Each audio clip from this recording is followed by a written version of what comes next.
Memory workshop की सबसे powerful technique सिखाने जा रहा हूं और सबसे यूजफुल टेक्निक सिखाने जा रहा हूं। ठीक है, इसको देखना सीखना सबसे ज्यादा आवश्यक रहेगा आपके लिए, right? This method is called the pegging method. Peg का मतलब होता है नेल। नेल जो अपने दीवार पे नेल लगाते ना, उसको बोलते हैं पेग। एक हुक जैसे, मानो हुक, कुछ लटकाने के लिए हुक, उसको पेग बोला जाता है।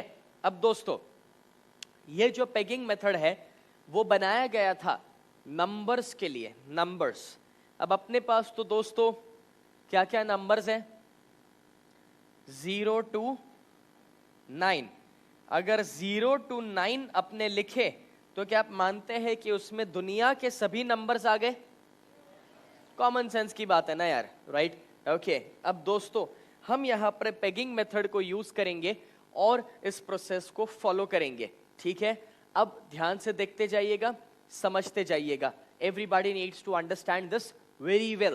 ओके, सबसे पहला नंबर है 0। ओके, 0 का स्पेलिंग क्या होता है?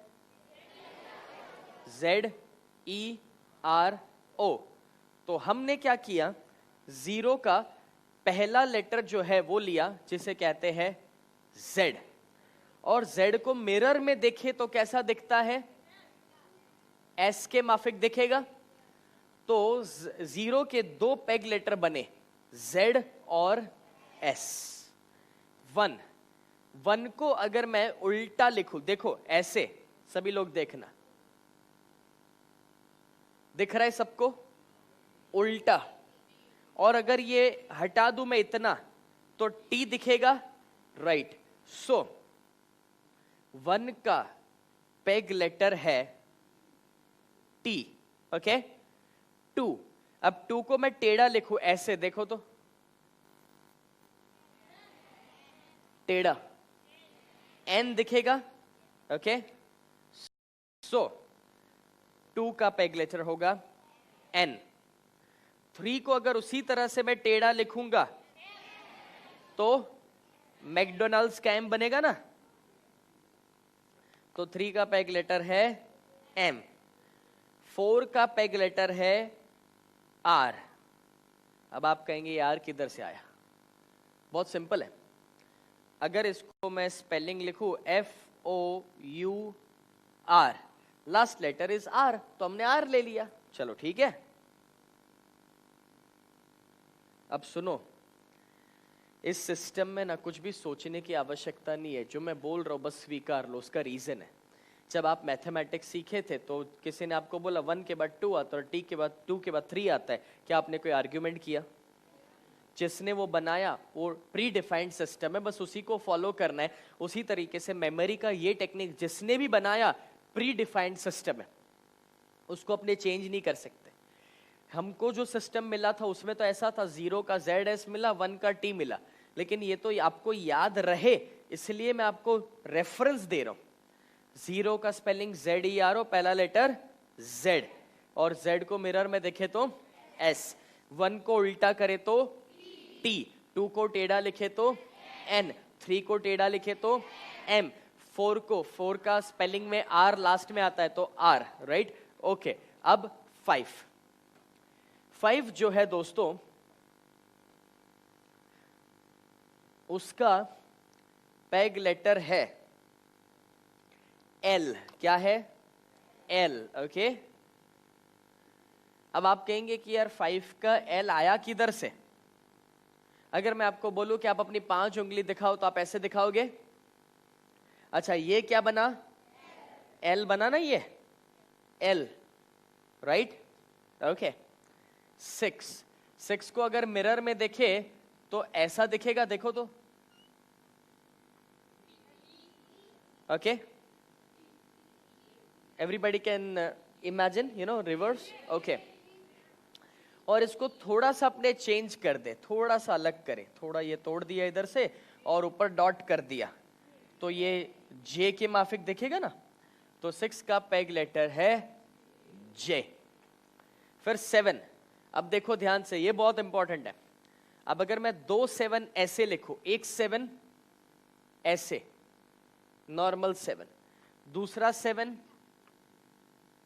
ऐसे, तो के बनेगा, के बनेगा, एवरीबडी कैन अंडरस्टैंड। एक 7 ऐसे है, देखो लाइक दिस, दूसरा 7 यहां पर है, ओके, तो इट मेक्स अ के, ओके।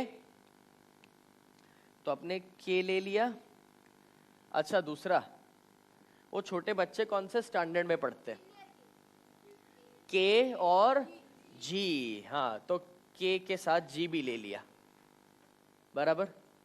फिर 8 का पेग लेटर है एफ। अब आप कहेंगे एफ किधर से आ गया? अभी देखो, अपने ना कर्सिव अल्फाबेट लिखे तो एफ ऐसे लिखते हैं, दिख रहा है एफ? देखो यहां पर फोकस करो एफ पर। कर्सिव एफ होता है ना ऐसा। कर्सिव एफ में 2 लूप होते हैं, 8 में भी 2 लूप होते हैं, 2 सर्कल है ना, हाँ, तो इसीलिए हमने इसको रिलेट किया एफ के साथ, राइट। अब આપણે ગુજરાતીમાં છે ને એમ કહીએ ને કે ફાવે, ફાવે છે ને, કેમ છો? તો ફાવે છે એમ, यू नो। सो फ और व, एफ और वी साथ में रहते हैं, राइट, ओके। उसके बाद 9 को अभी आप लोग मिरर में देखोगे तो ऐसा दिखेगा 9 को,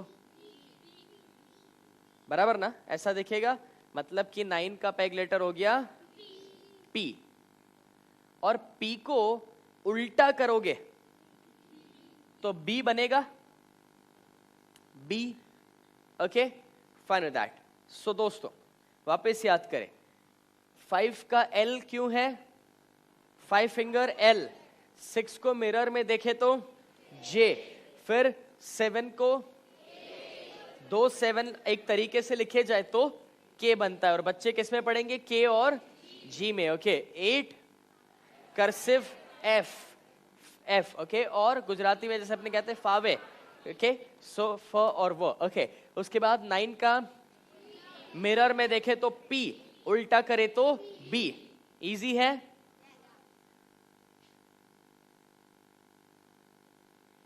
याद रखना आप लोग यस बोले, हाँ, तो अगले 2 दिन में पेग वर्ड्स में कभी भी अब मत बोलना कि डिफिकल्ट है, क्योंकि अभी आप ही बोले इजी है।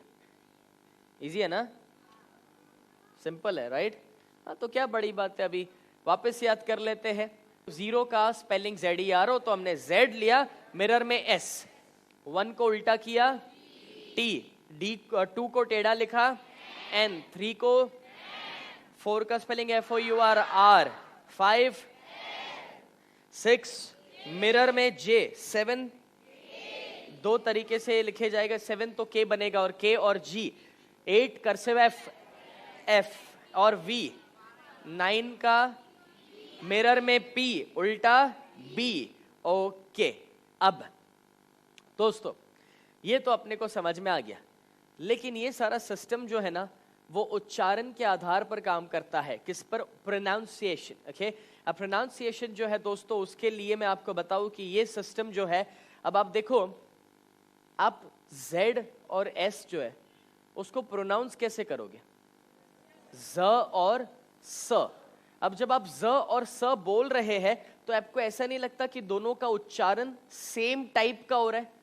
दोनों में टंग मूवमेंट और लिप मूवमेंट सेम होता है। ट्राई करो, ज स, ट्राई करो, अभी हो रहा है टंग मूवमेंट और लिप मूवमेंट सेम, ओके। सुनो सुनो सुनो, अब जब ये सिस्टम उच्चारण के आधार पर चल रहा है तो फिर टी के साथ है ना डी भी जोड़ देते हैं। अब ट ड, ट्राई करो, बोलो ट ड, सिस्टम सेम आ रहा है, टंग और लिप, ओके ओके। अभी इधर आओ, इधर 6 के साथ जे के साथ CH और SH भी है, ज च श, ट्राई करो, ज च श, सेम लिप मूवमेंट, सेम टंग मूवमेंट आ रहा है, ओके। उच्चारण के आधार पर सिस्टम चल रहा है, याद रखो। फिर से और फिर से एक ही बात बता रहा हूं, ठीक है। और क ग सेम, फ व same, again same type, okay. प ब सेम ही आएगा। अब ये अगर आपको समझ में आ चुका है तो एक काम करो, नोटपैड खोलो अपना, नोटपैड, बुक नहीं, नोटपैड, और उसमें लिख लो। क्या लिखना है? 0ZS1TD ऐसा ही लिखना है, बस लिखो। Right right right. 0ZS1TD 2N3M4R5L 6JCHSH 7KG 8FV 9PB, बस इतना लिखो।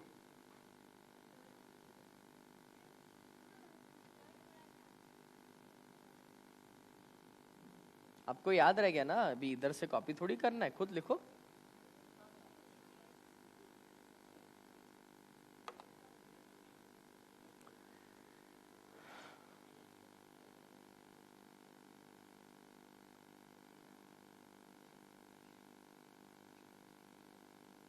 जीरो ZS 1TD 2 को टेढ़ा करेंगे तो N, 3 को टेढ़ा करेंगे तो M, 4 को लास्ट लेटर R, 5 उंगली ओके L, 6 को मिरर में J, साथ में CH ऐसे ज च श, एंड 7 K बनाएगा और K के साथ G, 8 का F और V, 9 का P और B। समझ में आ गया? सबने इतना लिख लिया?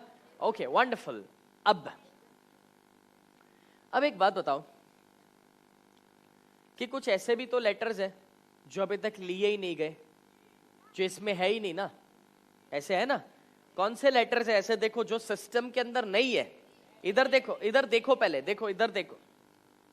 वॉवेल्स नहीं है इसमें। A, E, I, O, U, इसमें कोई भी वॉवेल्स को नहीं लिया गया, राइट? और X को भी नहीं लिया गया। अब जब मैं आपसे पूछूंगा कि X को, आप मुझे पूछेंगे कि सर X को क्यों नहीं लिया गया, क्यों यानी कि Y, तो W, H और Y उसको भी नहीं लिया गया। बराबर है? वॉवेल्स नहीं है, X नहीं है, WHY नहीं है। ओके इतना कोई वैल्यू नहीं है। जैसे T का वैल्यू 1 होता है, P का वैल्यू 9 होता है, मगर इसका कोई वैल्यू नहीं है। अब हम शब्दों को नंबर में कन्वर्ट करेंगे इस सिस्टम के द्वारा, ठीक है? देखते जाओ। मैं यहां पर एक शब्द लिख रहा हूं BAT। अब इसको अगर अपने को नंबर में कन्वर्ट करना है तो B का होता है 9, A का कुछ भी नहीं, T का 1। तो इसका मतलब ये हुआ कि बैट जो है उसका पेग नंबर होता है 91, 91 का पेग वर्ड होता है बैट। समझ में आया? एक और एग्जांपल,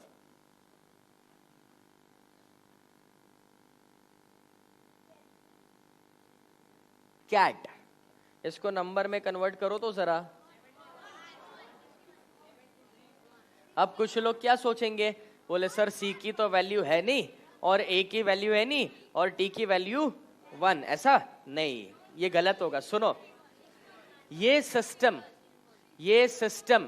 सिस्टम जो है वो उच्चारण के आधार पर काम करता है, यानी कि प्रोनाउंसिएशन। जब आप बोलते हैं कैट तो C को क के रूप में बोला जा रहा है, क, और क यानी कि के जो 7 में है, इसीलिए दोस्तों इसका वैल्यू होगा 71। क्यों? क्योंकि अपनी सिस्टम काम करेगी स्पेलिंग्स के ऊपर नहीं, किस पर? प्रोनाउंसिएशन। ओके इसका मतलब हुआ, यहां पर जो गुजराती मीडियम के स्टूडेंट्स है, कितने हाथ ऊपर करो। आप सबका काम आसान है। जो इंग्लिश मीडियम वाले हैं वो इसमें 2 दिन के अंत तक गलती करेंगे, क्योंकि इंग्लिश मीडियम स्टूडेंट्स हमेशा स्पेलिंग्स देखते हैं और इसमें स्पेलिंग्स देखने ही नहीं है, राइट?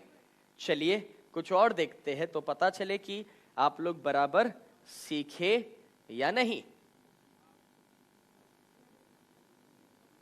एक शब्द बलून, अब इसको बलून को मुझे नंबर में कन्वर्ट करके दिखाओ।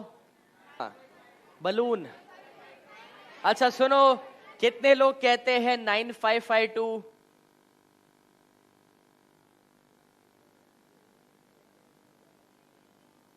जीपीएल करूं क्या? नहीं समझे, छोड़ो। लिसन, इसमें एक बात बताओ, एक बात बताओ, आप इसको बोलते हैं ऐसे बलून, कैसे बोलते हैं आप? बलून। एक बार एल बोला गया ना तो 55 क्यों बोल रहे हो, जबकि अभी अभी सीखे प्रोनाउंसिएशन। हेलो, इसका वैल्यू बनेगा, समझ में आया? चलो एक और देखते हैं कि अभी कितना आप लोग समझे।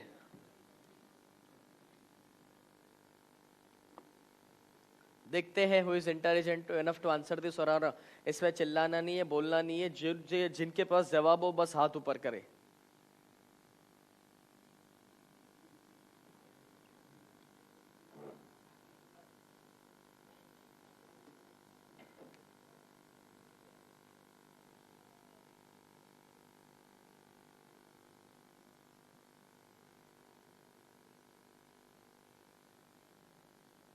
सुनो, ये अब देखो यहां पर पहले क्या बोला जा रहा है, स, साई, स बोला जा रहा है ना, तो स मतलब किस में आएगा?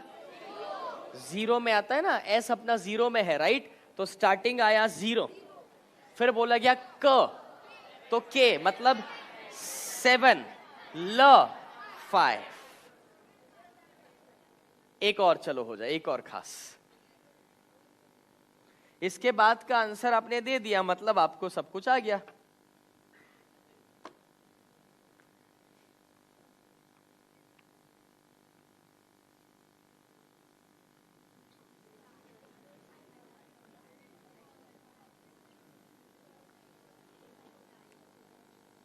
साइकोलॉजी, साइकोलॉजी ऐसे ही बोलो जैसे मैं बोल रहा हूं तो ही समझ में आएगा।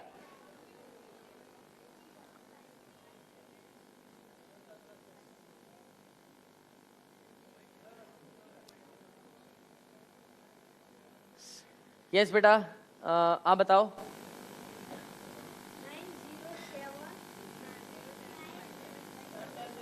ओके, यस बेटा आप बताओ। ओके, आप बताओ। ओके ओके, फॉर दैट सुनो, एक बात बताओ, पहले कोई 9 लिखा क्या? कोई पहले कोई 9 नहीं आने वाला। ओके, 9 तो आएगा ही नहीं, पी तो साइलेंट है, पी तो बोला ही नहीं जा रहा है। साइकोलॉजी तो स, जीरो को क, 7 लॉ, LM5। अब बताओ, ओके, कितने लोग 7 कहते हैं, कितने लोग 6 कहते हैं? लिखूं आंसर में?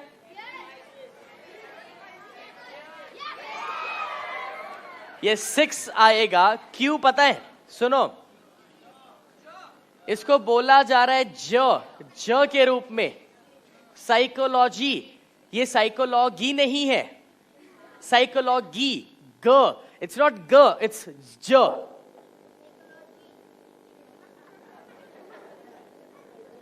मैं इसीलिए बोला ये आ गया तो समझ लो सिस्टम क्लियर। समझ में आया सबको? हेलो। अब दोस्तों, आप ए से जेड तक कोई भी लेटर ढूंढोगे ना, पूरे सिस्टम के अंदर सब कुछ आ गया है। अब आप कहेंगे सर लेकिन एक्स तो है नहीं, लेकिन एक्स जो है वो कभी क में यूज होता है, कभी ज में यूज होता है, और वो काउंट हो जाएगा प्रोनाउंसिएशंस पे। समझ में आ रहा है? कभी जी को आप ग के रूप में यूज करते हैं, कभी ज के रूप में, तो चेंज होगा। उसी तरह से सी को आप कभी क के रूप में यूज करते, कभी स के रूप में यूज करते, तो भी उसका नंबर चेंज होगा। इस बातों का ध्यान रखा जाए, ठीक है? ओके, अब दोस्तों अभी है ना,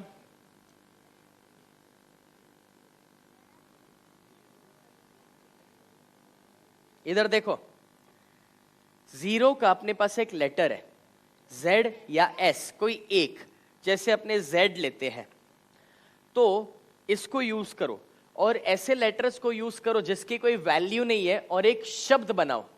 अभी तक शब्दों के ऊपर से नंबर बनाए ना, तो नंबर के ऊपर से भी तो शब्द बनेंगे। तो क्या ये शब्द बन सकता है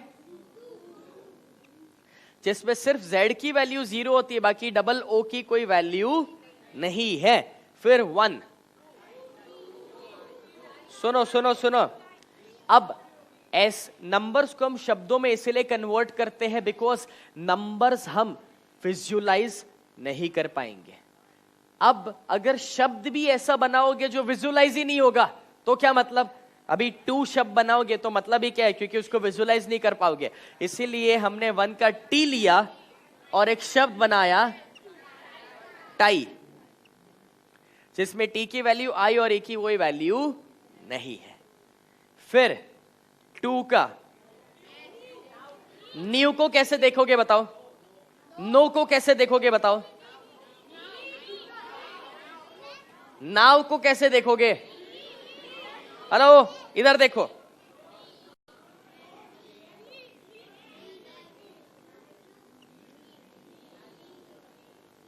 अब आप कहेंगे सर इस पे तो के आता है, लेकिन के आप बोलते हैं क्या? कनी बोलते हैं? ऐसे बोला जाता है नी, तो सिर्फ ना बोला गया है तो एक ही तो आएगा, बात खत्म। ठीक है। 3 एम, एम के ऊपर से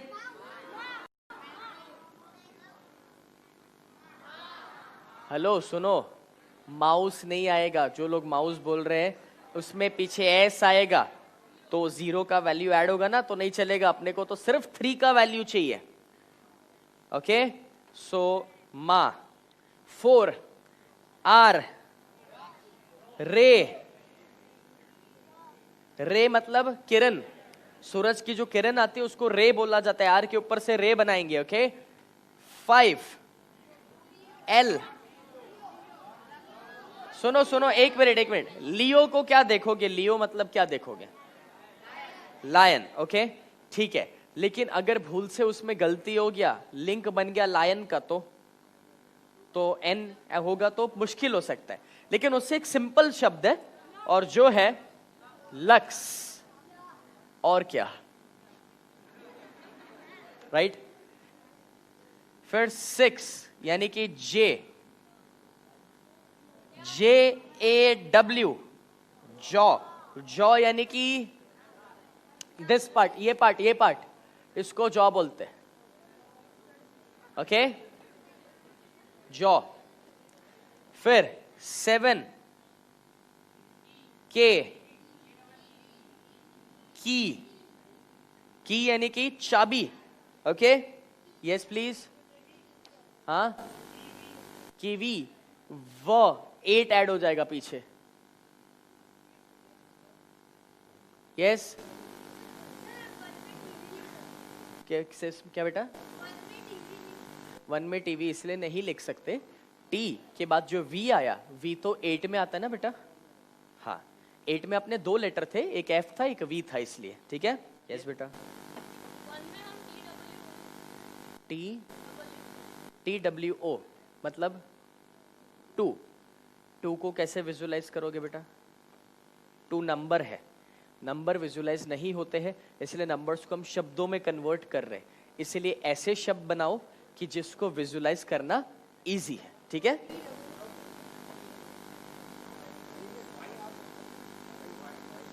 सेमा, माई, बट माई में क्या विजुअलाइज करोगे? मी आ सकता है, माई आ सकता है, बट अगर विजुअल लिंक मिले तो ठीक है। ओके हाँ ठीक है। यस, चाबी, सॉरी चाय, या that's okay, that's okay. Cow, काव वैसे तो ले सकते, दैट्स ओके, सिवाय के पीछे का हम वी का प्रोनाउंसिएशन थोड़ा लाइट रखे, बिकॉज अलग अलग लोग अलग अलग काव का प्रोनाउंसिएशन करेंगे। कोई काव बोलेगा, कोई काव व बोलेगा, सो यू नेवर नो। लेकिन अब एक बात बता दूं, अगर सिस्टम समझ में आ चुका है तो जो शब्द मैं दूं वही लो।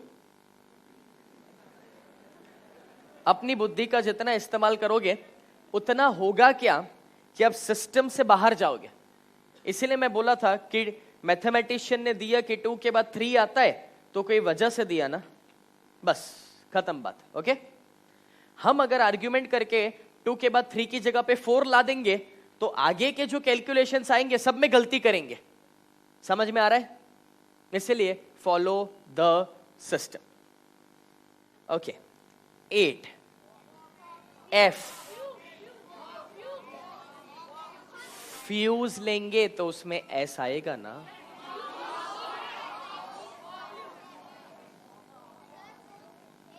फॉक्स बनेगा ना, चलेगा, ठीक है, बट फॉक्स इज ओके, ठीक है। एंड 9 में B लेते हैं और बॉक्स बनाते हैं, फॉक्स जैसा ही बॉक्स। Okay, clear? रिवाइज कर ले एक बार।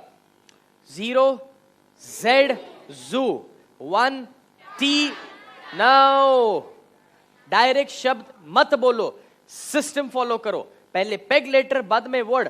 0 Z जू, 1 T थाई, 2 N नी, 3 M मा, 4 R रे, 5 L लक्स, 6 J जॉ, 7 की, 8 F फॉक्स, 9 B बॉक्स। तो 0 to 9 के अपने पेग वर्ड्स तैयार है। 10 का कैसे बनेगा? जस्ट सोच रहे तो 10 में देखो, सुनो 1 का T लेंगे, 0 का S लेंगे, Z या S कुछ भी ले सकते, बराबर ना, ऑप्शन है ना अपने पास उसमें। तो T और S को लेके टॉस बन सकता है, टॉस, या फिर टॉयज बन सकता है, टोज बन सकता है, राइट? इस तरह से अलग अलग शब्द बन सकते हैं।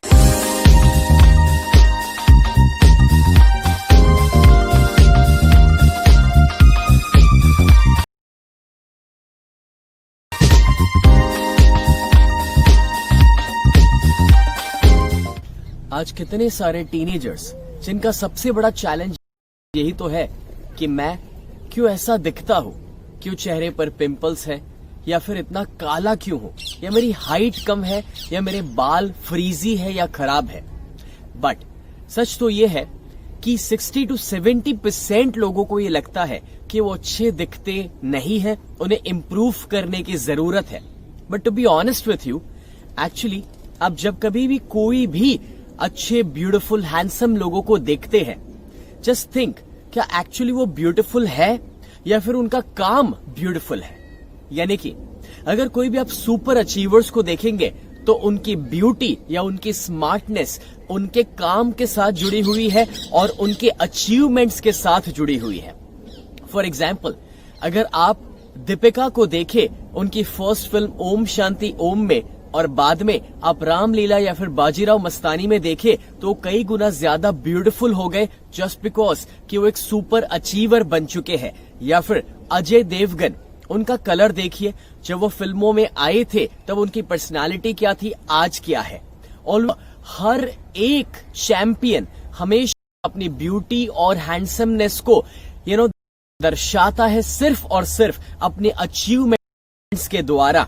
तो रेदर देन कि आप केमिकल्स लगाए अपने चेहरे पर, या फिर दुनिया भर की थेरापीज या ट्रीटमेंट्स के लिए जाए, या अपने आप को कोसे या फैमिली को कि मेरी हाइट ऐसी क्यों है या मेरा कलर ऐसा क्यों है, फोकस कीजिए अचीव करने पर। मैंने भी सोचा कि क्यों नहीं मैं भी इस वीडियो के रिकॉर्ड करूं छोटे से पिंपल को अपने चेहरे पर रखते हुए। So just think about this, it's always about achievement. जैसे जैसे आप अचीव करते जाएंगे ऑटोमेटिकली आप ज्यादा हैंडसम और ब्यूटीफुल बनते जाएंगे, जस्ट बिकॉज एक शब्द सुंदर, सुंदर उसे कहा जाता है जो अंदर से अच्छा हो। फॉर एग्जाम्पल, गंध यानी कि स्मेल, सुगंध यानी कि अच्छी स्मेल।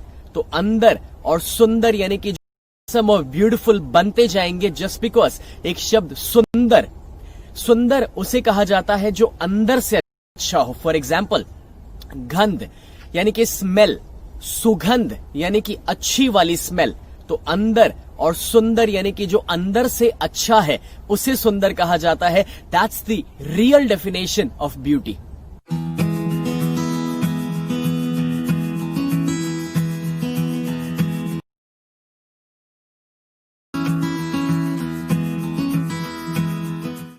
वैसे भी जो लोग बाहर से सुंदर दिखते हैं वो शायद पहली बार लगे, दूसरी बार, बट उसके बाद उनकी अंदर की जो सुंदरता है, कैरेक्टर की या अचीवमेंट्स की, उसी पर आप फोकस करने वाले हैं। जैसे कि आप देखिए महात्मा गांधी, अगर उनका पहले का कोई फोटोग्राफ आप देखेंगे जब वो साउथ अफ्रीका में थे, शायद वो उतने अच्छे नहीं दिखते थे जितना जब वो फ्रीडम फाइट के लिए जब फाइट किए, लड़े देश के लिए, तब वो कई गुना ज्यादा हैंडसम लगने लगे थे। जस्ट बिकॉज कि उन्होंने जो फोकस शिफ्ट किया अपना, ना कि सिर्फ अपने पर मगर किसी की मदद करने पर, अपने अंदर की क्वालिटीज को बाहर लाने पर, वो ऑटोमेटिकली उनकी पर्सनालिटी को एनहांस कर दिया। And similar example can be APJ Abdul Kalam, कि जो हमारे एज अ साइंटिस्ट या प्रेसिडेंट के रूप में रह चुके हैं। जस्ट थिंक अबाउट दिस कि वो भी बाहर से कितने ब्यूटीफुल दिखते थे मगर तो भी सुंदर शब्द उन पर अप्लाई करता है।